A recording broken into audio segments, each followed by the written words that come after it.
E aí eu queria te fazer uma pergunta, né, de que você começou a falar aqui. Como é que faz para não ser somente um livro e a gente ouvir a voz de Deus através da palavra? Porque é a forma principal que Deus fala com a gente. Como é que faz para ouvir a voz de Deus?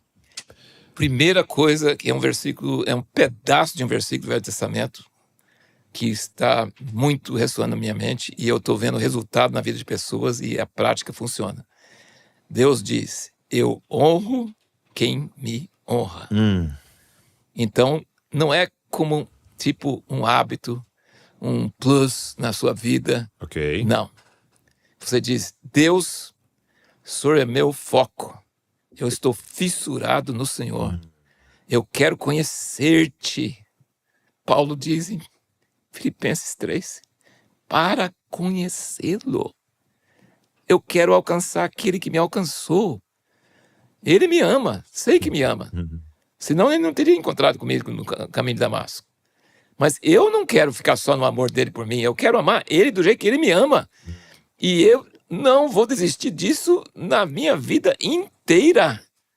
Então, assim, a primeira coisa que você precisa estabelecer na sua mente, aliás, uma mensagem que você ministrou nesse domingo passado, sobre ser discípulo, sobre a sua intenção em encontrar com Jesus, é ele abençoar seus planos ou você abrir sua vida e falar, eu não quero meus planos, eu quero teus planos. Deus. Aí, quando você é sério sobre isso, o que eu faço? Porque na vida prática eu estudo, eu trabalho, se eu estou numa cidade grande, eu gasto 1h30 para serviço, de ida e de volta. Isso, né? A vida não é fácil, a vida não é fácil nessa vida moderna. Sim, cuidar das crianças. Poucas pessoas, mas, gente, é 15 minutos por dia que você consegue ler. Mas você tem que estabelecer isso como tipo, eu vou honrar Deus. Eu não vou fazer isso por uma obrigação, por um plus. Não, eu vou fazer isso porque eu quero honrar Deus. E sabe qual é o jeito de honrar Deus? 2 coisas principais: tempo e dinheiro. Se você chora lá no altar, se você canta no coral, se você prega em igrejas, se você vai como missionário, mas você não tem 15 minutos para gastar com Deus, para conhecer Deus. E tipo, você precisa talvez dormir um pouquinho mais cedo, para você levantar um pouquinho antes do horário normal de você sair, ou se o seu horário que você é top, tipo, você não é bom de madrugada, você acorda já meio dormindo, e o seu horário melhor para ouvir Deus é de noite, antes de dormir, que seja. Cada pessoa tem seu relógio biológico, não tem problema nenhum. Mas, biblicamente, a maioria das vezes é de manhã, antes de qualquer outra coisa. Porque tem um aspecto de primícia, né? Primícias, Mas Deus sabe, se as primícias suas for de noitão... Se o seu melhor, né? Ou na hora do almoço, na empresa, você vai pro banheiro, sei lá, onde não tem uma fila de gente querendo entrar. Mas você vai para algum lugarzinho, não tem problema. Dê o seu melhor. Então, Deus honra quem honra ele. E no início não é fácil, porque Deus quer saber se você realmente está sério. Porque todo mundo tudo vai querer te tirar disso aí. Sim. Sabe? Tudo vai querer te tirar disso. A segunda coisa é você ler sem distração. Desligando o celular. Ok. Que Jesus falou assim, você quer encontrar com seu pai em secreto? Fecha a porta. Hoje, fechar a porta tem a ver com se afastar do celular, né? Afastar do celular. Porque você pensar o seu celular é uma porta de entrada do mundo na sua vida, de alguém te chamar e tal. Então, deixar o celular em outro cômodo seria o equivalente ao fechar a porta hoje. Eu quero dar um testemunho pessoal. Quando você torna um hábito, torna uma necessidade, não é peso, não é difícil, na verdade é prazer. E olha, pode ter visita em casa, pode estar em viagem, pode estar em hotel, pode estar em qualquer lugar. Dificilmente eu perco esses 15 minutos ou meia hora com Deus. Dificilmente. Porque para mim norteia o dia inteiro. E muita coisa, às vezes eu estou ruim, até de saúde. Então, às vezes, não consigo ler nada mais no dia inteiro, não consigo concentrar, mas ler a Bíblia. E às vezes eu sempre escrevo essa a terceira coisa. A primeira é honrar a Deus melhor e tornar isso como um culto a Deus. Eu vou dar o primício do meu tempo para Deus. Tempo e dinheiro, lembra disso. Dá o melhor do seu dinheiro para Deus e dá o melhor do seu tempo para Deus. Se você fizer isso, você está honrando Ele e Ele vai te honrar. Ele vai te honrar financeiramente e vai te honrar no seu dia. Remindo o tempo, né? Você vai fazer muita coisa mais acertada e evitar de fazer coisa mais errada fazendo isso. Simplesmente fazendo isso. Você não precisa fazer mais nada. Eu falei pra você no começo, né, de um livro que me abençoou muito, até tem na loja do Desascope, Praticando o Caminho. E ele propõe no final de você criar uma regra de vida, né? E até dá uma diferença, ele diferencia, né? A lei de Deus, a lei tem a ver com uma coisa externa, né? Ele fala a regra tem a ver com uma coisa interna. Então, tipo, aquele compromisso que você cria pra você. Isso. E aí ele falava que a palavra regra vem da palavra régua, né? Que é um pedaço de madeira. Olha só que interessante.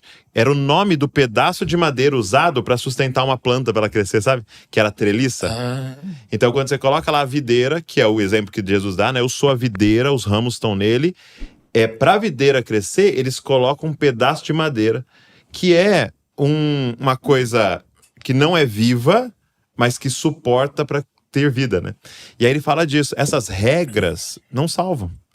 Não. Essas regras não geram vida. Não. Mas elas são suporte para ter um encontro com aquele que gera vida. Interessante. Interessante, não é? E aí ele cita uma frase do Bonhoeffer, quando ele falava sobre casamento. Ele falou que um dia o Bonhoeffer estava fazendo um casamento, Dietrich Bonhoeffer, teólogo alemão, e aí ele falou assim, olha, muitos erram achando que o amor irá sustentar o casamento, mas é o casamento que sustenta o amor. Então ele dizendo assim, muitos erram achando que o amor sustentará uma aliança. Não, é uma aliança que sustenta o amor. Então é esse compromisso de falar assim, no dia bom ou no dia ruim, eu vou estar aqui. Quando eu quero e quando eu não quero, porque eu criei um compromisso aqui, né? É muito interessante isso, eu até... Nossa, me emociono bastante com isso, porque meu pai deu esse testemunho, porque meu pai era muito místico e muito espontâneo. E minha mãe foi criada no Quakers, então ela foi criada muito régua.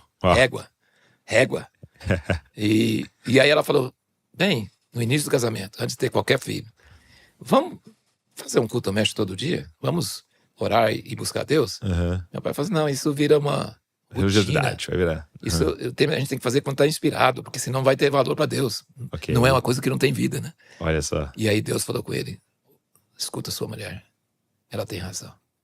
E meu pai sofria de depressão e altos e baixos. E minha mãe é sempre a mesma coisa. Mas ele nunca deixava de fazer o culto doméstico. Bem ou mal? Bem ou mal. Porque ele entendeu a régua. Ele entendeu. Ele entendeu a estrutura que sustenta a vida, né? Ele entendeu. E isso passou para os filhos. Uau. Isso é uma coisa, gente, uma herança que é impagável. E na verdade, assim, o que eu mais quero na minha vida, se eu posso motivar uma pessoa a ler a Bíblia que ela não lia, para mim eu estou satisfeito. Para mim eu estou satisfeito. Um testemunho, por exemplo, a Luísa está terminando a Bíblia pela segunda vez. Então, 14 anos, ela está terminando a segunda leitura toda. É uma grande. O Davi está lá na batalha, a primeira dele. Mas tem sido muito legal. E ver o tanto que ela amadureceu, e muito por causa desse tempo a sós. Tem um livro que eu sempre vi na estante do meu pai, que ele leu, eu nunca li, mas só a capa me ministra meu coração, que se chama, eu não sei o conteúdo todo, tá, gente? Eu não conheço o autor, então eu não tô indicando ele, mas o título dele é A Revolução do Pouquinho. Isso. A gente subestima o que 15 minutos por dia, todos os dias, pode fazer na nossa vida. Exatamente. Porque a gente sempre fala, não, eu preciso fazer uma vigília de 24 horas, né? Legal, pode fazer de vez em quando, mas todo dia, 15, meia hora, daqui a 1, 2, 10 anos vai te formar, né? Exatamente. Vai te formar. E a terceira coisa, então, honra quem te honra, leia a Bíblia sem distração, fecha a porta mental e deixa um tempo assim, e leia a Bíblia, de preferência uma Bíblia que não seja Bíblia de estudo. Ter os seus comentários. Porque estudar a Bíblia, gente, é muito importante, mas é outra hora, é outra coisa. Estamos falando sobre ouvir a voz de Deus na palavra. Ouvir a voz de Deus é ler a Bíblia sem marcação, sem nada, e só lendo, só leia. E se alguma palavra começa a chamar a atenção, esses dias, por exemplo, eu li Efésios, ontem, acho que foi ontem, e circulei todas as palavras, nós e vós. Porque Paulo, às vezes ele está falando nós, incluindo todo mundo da igreja, judeu e gentil. Mas muitas vezes, como os efésios eram gentios, ele fala, nós estávamos perto e vós estáveis longe. Aham. Então, assim, só é interessante ler o livro todo e circulando essas palavras. Ok. Outra vez, a palavra ó Deus. Legal. Eu circulava a palavra ó. Então, assim, essas são pequenas dicas. Não desprezar o pouquinho. É, exatamente. E aí, pega um devocional seu, escreve o dia do ano, a data, Ok. escreve o local onde você está, principalmente se você viaja muito, e eu viajo bastante, então você põe Legal. Japão, Sabe onde está. Jundiaí, não sei o que, Estados Unidos, mas escreva onde eu estou e que capítulo que eu li. Tá. E às vezes eu termino de ler aqueles 3 capítulos e falo assim, eu não estou pensando em quase nada, não vi nada muito interessante hoje. Aí eu começo, não, mas isso aqui é interessante, vou notar. Como esse negócio de nós e vós. Uhum. Aí eu começo a escrever, e é tipo um A4, Tá. assim, só. Não mais, nem menos. Pode escrever menos também, se for o caso, e pode escrever nada, se você não sentiu nada, também pode. Mas tem um detalhe, que eu também trabalhei muito com escola e com pedagogia, com isso assim, que quando você escreve cursivamente, Fixa a sua mais. mente está trabalhando e é um desenvolvimento, coisa que você nem pensava de escrever, você começa a escrever. Então, escrever cursivamente não é necessário. Hoje nós temos digital, não precisa disso. Mas escrever cursivamente tem um trabalho diferente no cérebro e ele ajuda. Então, eu às vezes escrevo com quase nada e eu acabo enchendo a página. E coisas, como você disse, que eu não escrevi o ano passado. E depois o outro ano. Depois o outro ano. Então, quando você faz isso, sabe o que você está fazendo? Você passando pelo supermercado, olhando as gôndolas.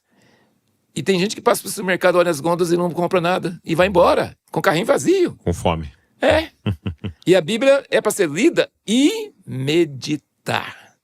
E esse é tão simples também, faça rapidinho, em 5 minutos. Sim. Você escreve um A4 e você está o quê? Olhando de volta. O que me chama a atenção aqui? É uma curiosidade. Às vezes não é nem uma coisa inspirativa.